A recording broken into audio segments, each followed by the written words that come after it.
तो आज का दिन दरअसल बंगाल में खास रहा। अमित शाह ने आरोपों के तीर दागे तो मुख्यमंत्री ने हर आरोप का जवाब ब्रह्मास्त्र चलाकर देने की कोशिश की ताकि एक बार में विवाद खत्म। लेकिन जाहिर है ऐसा होगा नहीं, क्योंकि राजनेताओं को मुद्दा जिंदा रखना बखूबी आता है। तो शाह वर्सेस ममता बनर्जी, सवाल और जवाब एक एक करके आपको दिखाते हैं। जल्दी से देखिए हर सवाल का जवाब ममता बनर्जी ने किस तरीके से दिया। अमित शाह ने सवाल उठाया, ममता बनर्जी ने बॉर्डर पर फेंसिंग के लिए जमीन क्यों नहीं दी। इस पर ममता बनर्जी ने कहा कि अमित शाह का यह दावा गलत है कि राज्य सरकार जमीन नहीं देती। उन्होंने कहा सभी रेलवे प्रोजेक्ट्स राज्य सरकार की ओर से जमीन देने के बाद ही पूरे हुए। पेट्रापोल, चक्रा बांध और अन्य जो सीमावर्ती इलाके हैं वहां भी हमने जमीन उपलब्ध करवाई। सीमावर्ती इलाकों में अमित शाह ने एक और सवाल उठाया, घुसपैठिए गांव में बस जाते हैं तो एक्शन क्यों नहीं लेती ममता सरकार। जैसा कि आपने सुना, दीदी ने इस पर सवाल दागा, पहले बताएं किस गांव में और कहां घुसपैठिए हैं। इसके अलावा सवाल, घुसपैठियों को वापस क्यों नहीं भेज रही ममता बनर्जी। मोदी सरकार में कितने भेजे गए ये डेटा तो दे अमित शाह, ये कहा ममता बनर्जी ने। अमित शाह ने दीदी को घेरते हुए एक और सवाल पूछा, कहा कि असम त्रिपुरा के बॉर्डर पर घुसपैठ क्यों नहीं है, बंगाल बॉर्डर से ही घुसपैठ आखिर क्यों होती है। इस पर ममता बनर्जी ने गृह मंत्री को घेरते हुए कहा कि बॉर्डर सुरक्षा का जिम्मा किसका है, बीएसएफ, जो कि आपके हवाले है। अब आपको बंगाल से लगते बांग्लादेश के बॉर्डर का भी हाल हम दिखा देते हैं। देखिए दरअसल ये जो पूरी लड़ाई है, केंद्र राज्य के बीच टकराव, उसका कारण भी समझ लीजिए। ये कितने किलोमीटर का पूरा एरिया है बंगाल का सीमावर्ती इलाका और कहां कहां क्या हो रहा है। बंगाल में कुल मिलाकर के 456.224 किलोमीटर सीमा बाढ़ लगाने योग्य है, यानी कि फेंसिंग डाली जा सकती है। इसमें से 77 किलोमीटर के लगभग बाढ़ लगाने का काम शुरू हो चुका है, जबकि 148.971 किलोमीटर की जो सीमावर्ती भूमि है वो एरिया, वहां पर जमीन अधिग्रहण का काम केंद्र की ओर से अभी भी जारी है। इसके अलावा 9 किलोमीटर के लिए केंद्र से राशि का भुगतान हो पाए, इसका इंतजार ममता बनर्जी कर रही हैं। और लगभग 31 किलोमीटर, लगभग इतनी करीब जमीन है जिसके लिए राज्य की मंजूरी का इंतजार है। मंजूरी का इंतजार मात्र इतनी जमीन के लिए है। यानी एक बात साफ समझिए कि बॉर्डर से घुसपैठ अगर हो रही है तो इसमें केंद्र और राज्य की टकराहट दरअसल असल जिम्मेदार है। जिस मुद्दे को राष्ट्रीय सुरक्षा के मद्देनजर प्राथमिकता के आधार पर हल किया जाना चाहिए, उस पर दोनों पक्ष अपने अपने लाभ को देखते हुए उसे लटकाए हुए हैं, आप बिल्कुल ऐसा कह सकते हैं। अब जल्दी से आपको दो प्रधानमंत्रियों के कार्यकाल का एक और लेखा जोखा दिखा देते हैं, क्योंकि यह लड़ाई दरअसल घुसपैठियों की है। और ये जो डेटा हम आपको दिखाने वाले हैं साफ करता है कि घुसपैठिया मुद्दा है तो किस सरकार ने इसको लेकर के अपने कार्यकाल में कितना काम किया है, कितनी गंभीरता से ये काम हुआ। 2005 से 2013 देखिए, बतौर प्रधानमंत्री मनमोहन सिंह के कार्यकाल में 88,792 घुसपैठिए देश से निकाले गए। लेकिन 2014 के बाद 11 सालों में यह आंकड़ा घुसपैठियों को बाहर निकाले जाने का है मात्र 3,518। यानी घुसपैठिया सबसे बड़ा मुद्दा तो है, लेकिन प्रधानमंत्री नरेंद्र मोदी के कार्यकाल में इनको देश से बाहर करने के लिए नाम मात्र का एक्शन लिया गया है, क्योंकि शायद यही राजनीति को सूट करता है। बहरहाल अब बंगाल के सियासी महाभारत में घुसपैठ के साथ साथ पौराणिक महाभारत के किरदार भी उतार दिए गए हैं। ऐसे में शकुनी, दुर्योधन, दुशासन, ऐसे नाम जो है अब बंगाल की सियासी फिजा में गूंजने लगे हैं और इन्हें लेकर ममता बनर्जी आई हैं, जिन्होंने गृह मंत्री अमित शाह को दुशासन बता दिया। साथ ही बंगाल में बंगाली वर्सेस बाहरी को भी मुद्दा बनाया। लेकिन मां माटी मानुष के नाम पर जो ममता बनर्जी मुस्लिम और हिंदुओं को एक साथ साधना चाहती हैं, उस पर खुद गृह मंत्री अमित शाह ने आरोपों के साथ इस चुनाव तक अब तक का जो सबसे बड़ा हमला किया है, अब वो देखिए।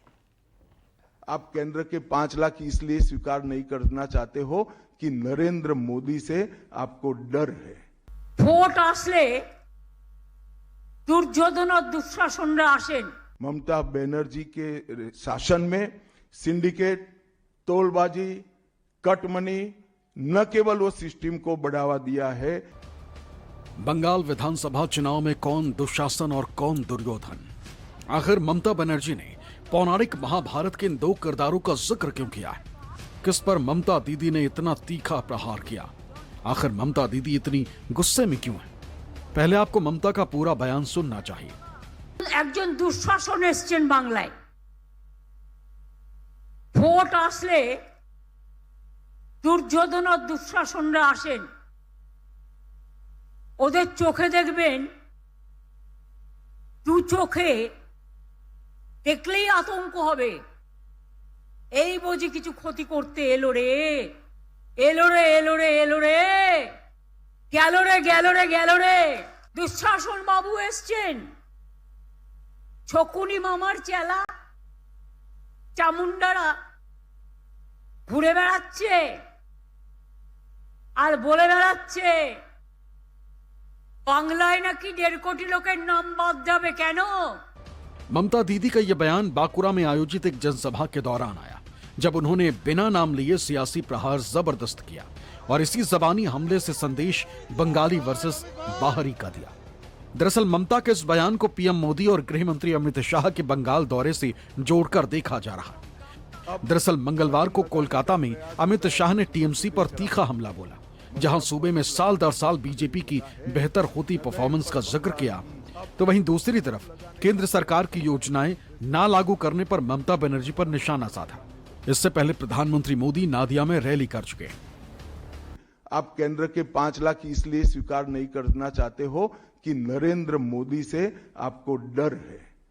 डर तो ठीक ही है, क्योंकि मोदी जी की लोकप्रियता बंगाल में दिन प्रतिदिन बढ़ती है, मगर इसके कारण गरीबों का आप नुकसान कर रही हो। ममता बनर्जी के शासन में सिंडिकेट, तोलबाजी, कटमनी न केवल वो सिस्टम को बढ़ावा दिया है, यहां कमाई करने का अधिकार एक ही व्यक्ति को है, भाईपो को है, और किसी को कमाई करने का अधिकार नहीं है। सब में हिस्सेदारी देनी पड़ती है।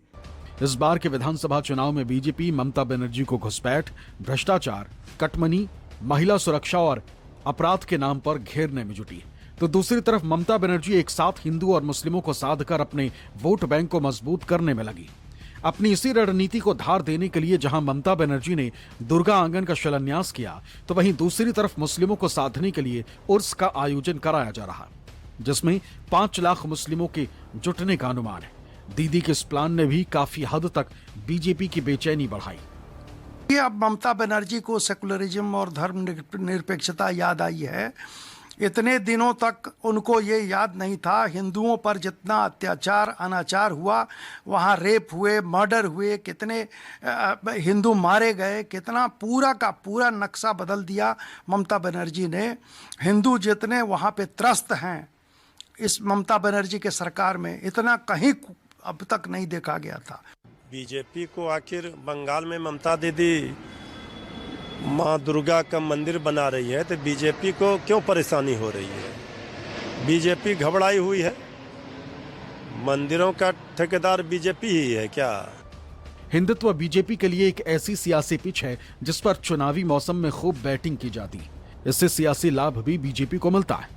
लेकिन जब इसी पिच पर ममता बनर्जी सियासी पारी खेलने की तैयारी में हैं, तो उनके हिंदुत्व को दिखावटी और बनावटी बताया जा रहा है।